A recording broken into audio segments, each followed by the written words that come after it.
Hello tout le monde, j'espère que vous allez bien aujourd'hui.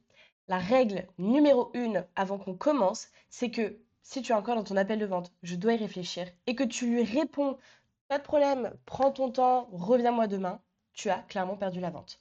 Parce que tu n'auras jamais creusé suffisamment et voir l'objection qui se cache réellement. Garde en tête qu'une objection, c'est jamais un refus, c'est 80% du temps un manque de certitude. Si tu es nouveau sur cette chaîne, moi c'est Margot et j'ai closé des deals à plus de 13 000, 15 000 et 20 000 euros.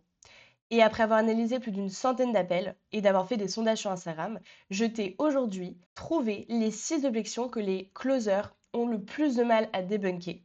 Et on va voir ensemble comment toi tu vas pouvoir justement les débloquer. Donc je vais les trier et je vais te donner en même temps des moyens pour pouvoir les débloquer. Comme ça, à la fin de cette vidéo, tu pourras directement l'actionner dans tes prochains appels de vente. Concrètement, une objection déjà, c'est pas un refus, c'est pas un non catégorique, c'est juste une émotion qui a été non traitée. Et la plupart du temps, les closers paniquent, 70% des cas, ils vont chercher dans leur script, ils vont essayer de se remémorer les dernières phrases exactes, etc. pour comprendre le prospect. Mais en réalité, c'est pas ça qui va te permettre de surmonter l'objection. C'est de ressentir de l'empathie, de te dire, OK, là, le prospect, il ressent ça, je me mets dans sa perspective pour pouvoir comprendre qu'est-ce qui l'empêcherait de démarrer aujourd'hui, pour pouvoir lui poser les meilleures questions et l'accompagner au mieux. Je te donne en 30 secondes la méthodologie que moi j'utilise, IDVR. I pour isoler. Tu vas isoler l'objection et être sûr que c'est la seule pour l'instant qu'il faut que tu traites. Ensuite, on va découvrir. Tu vas poser des questions pour pouvoir creuser au maximum et faire verbaliser le prospect. V, on va valider. Donc, on va reformuler avec les propres mots du prospect pour être sûr qu'on est sur la même longueur d'onde. Et R, on va reframer. On va changer de perspective le prospect pour pouvoir lui faire verbaliser et lui faire comprendre une autre perspective. Tout ça va s'enclencher dans la vidéo, tu vas beaucoup mieux comprendre. Allez, c'est parti. J'ai plein d'énergie aujourd'hui. La première objection, c'est je dois y réfléchir. Celle-ci, je la mets en S direct, c'est ma préférée. C'est ma préférée. Pourquoi? Parce que cette objection, elle est d'ailleurs la plupart des closers la détestent, mais pour moi, c'est la meilleure qu'on puisse avoir parce que je dois réfléchir, c'est rarement une objection.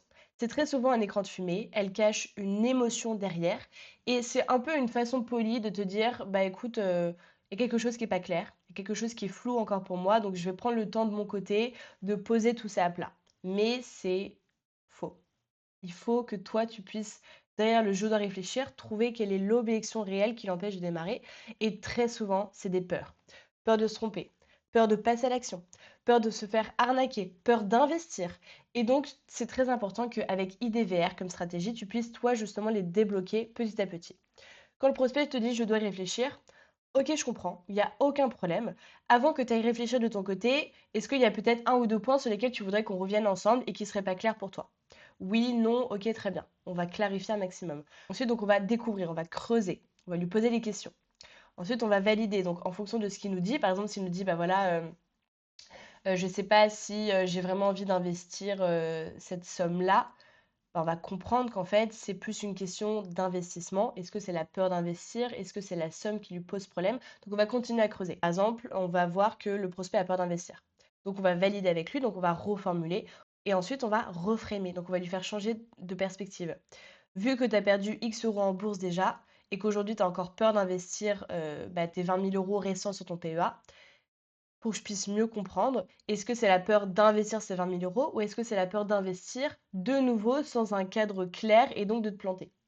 Et là, on va reframer, on va lui faire changer de perspective. En fait, le risque, c'est pas d'investir en soi en bourse. Le risque, c'est d'investir seul, sans un cadre clair, sans méthodologie et donc potentiellement de perdre encore plus d'argent sur le long terme. Et en faisant ça, en posant ces questions, le prospect va, lui, changer de perspective. Voilà. Il y a un framework que je te donne qui est que quand on tourne trop autour du pot, avec les «je dois réfléchir», que le prospect bah, tourne autour du pot, que tu n'arrives pas à trouver la vraie émotion ou la vraie objection cachée, il y a un framework qui est génial que j'adore qui est de labelliser. Labelliser, c'est nommer une émotion que le prospect n'ose peut-être pas nous dire et qu'on va mettre sur la table. Attention, il faut bien surveiller l'intonation et pouvoir donner un maximum d'empathie et non être dans la provocation. Le framework, ça donne ça. Écoute prospect. Je prends entre 5 à 10 appels par jour. Très souvent, ce sont des salariés ou des entrepreneurs. Et en général, quand on me dit je dois y réfléchir, c'est pour plusieurs raisons. La première raison, c'est que ce n'est pas fait pour toi. Et dans ces cas-là, il n'y a aucun problème. mais avec tout ce que tu m'as partagé aujourd'hui, je vais mettre cette option de côté parce que tu m'as dit X, Y, Z. La deuxième option, c'est que financièrement pour toi, c'est impossible, t'as pas les fonds, et dans ce cas-là, c'est OK, je comprends. Et la troisième option, c'est que tu as envie de le faire, tu as les fonds, mais il y a encore une petite peur qui se cache, et c'est entièrement normal. Et dans ces cas-là, ça t'empêche de passer à l'action aujourd'hui. Selon toi, où est-ce que tu te places? Soit il va te dire bah, c'est les finances, et dans ces cas-là, on va vraiment aller dans l'objection finance, ou alors c'est la peur. Et dans ce cas-là, on va comprendre pourquoi. Quelle peur l'empêche de démarrer aujourd'hui. Ensuite, l'objection, c'est trop cher. Moi, je la mets en A. Je l'adore, cette objection. Parce que c'est... alors, elle est un petit peu difficile, elle est un petit peu subtile à débloquer, mais la plupart des closers, d'ailleurs, galèrent avec cette objection parce que c'est très souvent un manque de valeur perçue. Et donc, on va comprendre qu'est-ce qui fait qu'aujourd'hui, il n'arrive pas à percevoir la réelle valeur de ce qu'il va en retirer.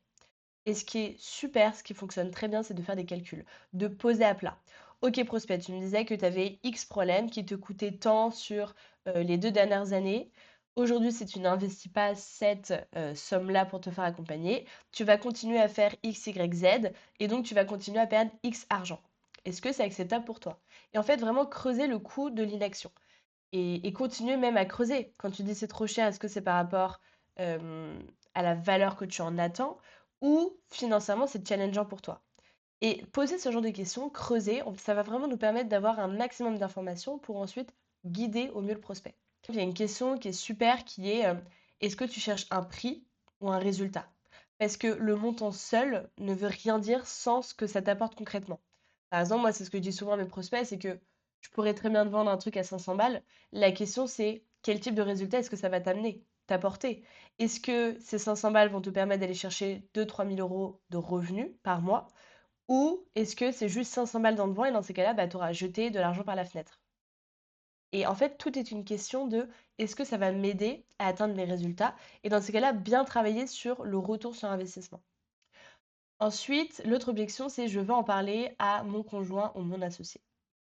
Celle-ci, je la mets en D. Je l'aime pas du tout. Je trouve que c'est une objection qui est hyper difficile à comprendre parce qu'en fait, il y a deux scénarios. Soit c'est un énorme écran de fumée et dans ces cas-là, la personne nous baragouine complètement. Donc en fait, elle se cache derrière son conjoint, derrière son mari, derrière son associé, son poisson rouge. Ou alors, il a vraiment besoin d'en parler avec lui. Et dans ces cas-là, nous, notre rôle, ça va être de clarifier dans quel type de scénario le prospect se trouve.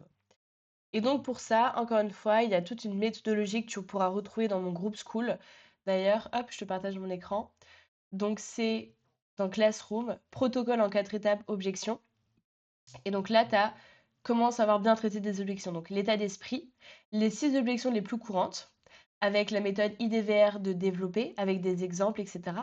Et ensuite, tu as aussi donc la méthode Sonka, donc adapter ta réponse en fonction du profil du prospect. Moi, je trouvais ça super intéressant.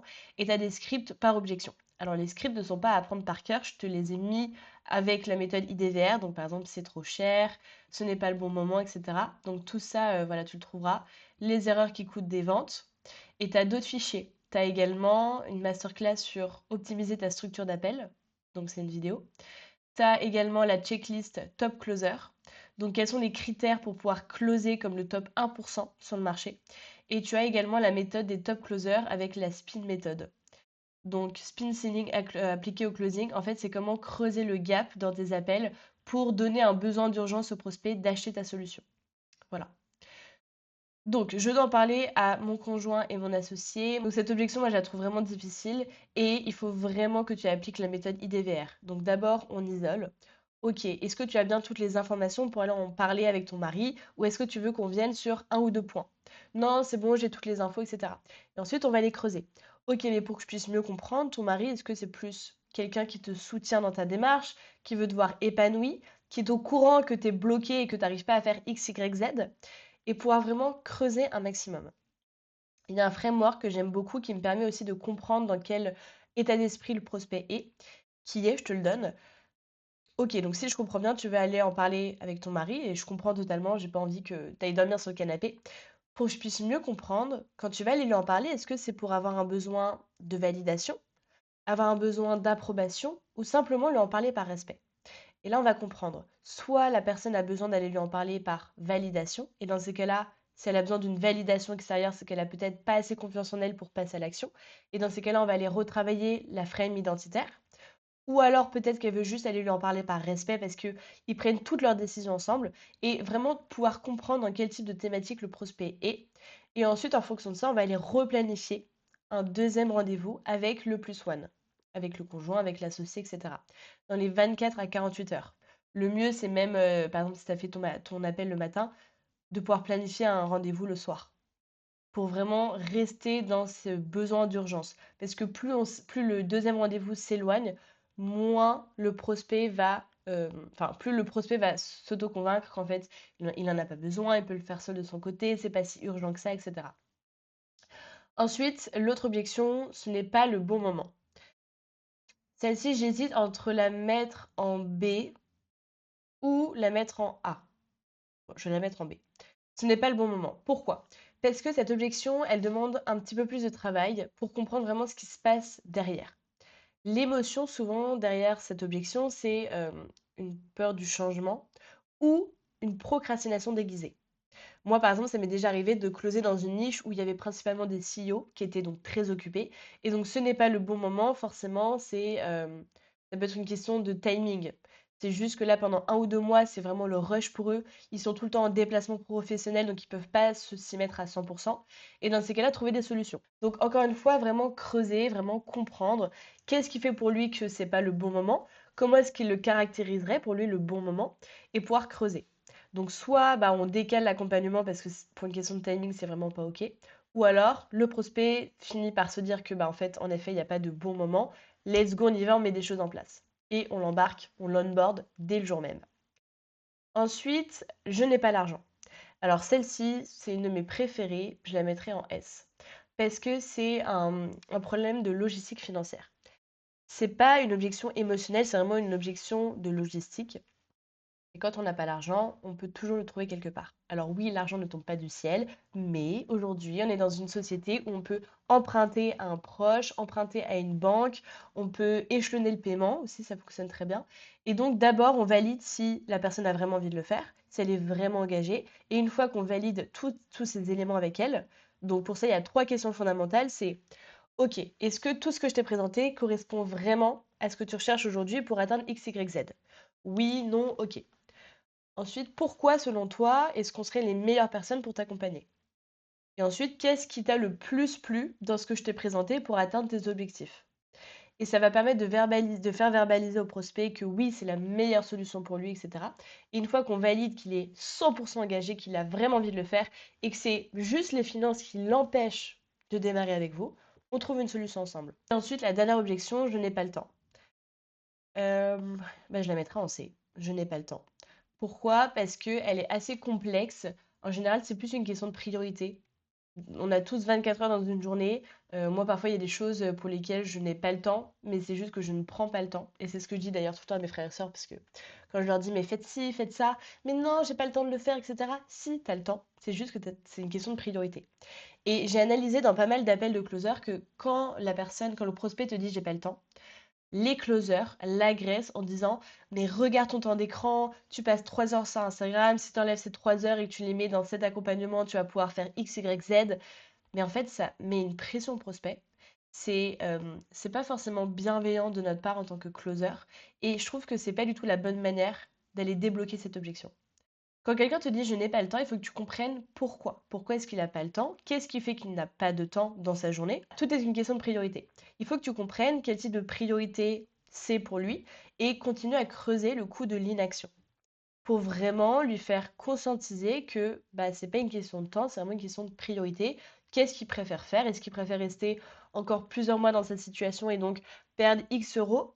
Ou est-ce qu'il préfère les investir et même passer 1 heure de plus par jour ou encore une fois faire du personnalisé, tu vois, quand quelqu'un te dit j'ai pas le temps, bah on va encore plus augmenter du coup la partie accompagnement que la partie formation. Et encore une fois, c'est des éléments qu'il faut que tu ailles valider avant avec le prospect.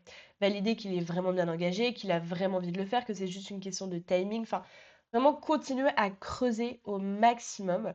Et c'est pour ça que les objections, il n'y a pas de script en particulier à utiliser. Et d'ailleurs, c'est un piège que beaucoup de closers ont, c'est qu'ils ont 50 fiches avec 50 questions à poser. Il faut juste que tu te mettes de l'autre côté de l'écran, dans les chaussures de ton prospect, que tu ressentes de l'empathie et que tu te dises comment, dans son contexte, dans sa situation, comment moi je pourrais voir les choses et comment est-ce que je peux l'accompagner au mieux pour qu'il puisse justement changer de perspective et qu'il puisse arrêter entre guillemets de se trouver des excuses parce que parfois c'est des écrans de fumée et qu'il puisse passer à l'action. Et je partirai toujours du principe que la transaction découle de la relation. À partir du moment où le prospect a confiance en toi, les objections, t'as pas de méthode particulière à appliquer. C'est juste une question de je pose les bonnes questions pour que toi tu puisses me répondre, que tu puisses changer de perspective et qu'on puisse continuer à avancer ensemble. Donc, si les objections, t'es pas forcément à l'aise avec, va dans mon groupe school, tu télécharges le guide pour traiter les objections et si tu as encore des questions, n'hésite pas à me les poser sur School, sur Instagram. On peut se prendre un appel ensemble. Je peux voir avec toi quels sont les points que tu as à améliorer. L'appel est 100% gratuit. Je n'ai pas d'accompagnement à te vendre. Le but, c'est simplement de pouvoir t'aider au maximum pour mieux closer. Parce qu'il y a beaucoup de closers qui sont très médiocres sur le marché et qui ont du mal d'ailleurs à développer leurs compétences. Pas par manque de flemmardise ou quoi que ce soit, mais parce qu'ils ne savent pas forcément où chercher, puis on trouve tellement de choses sur Internet. N'hésite pas à prendre un call avec moi, à aller sur mon groupe school, ça va énormément t'aider. Passe une bonne journée, c'était Margot.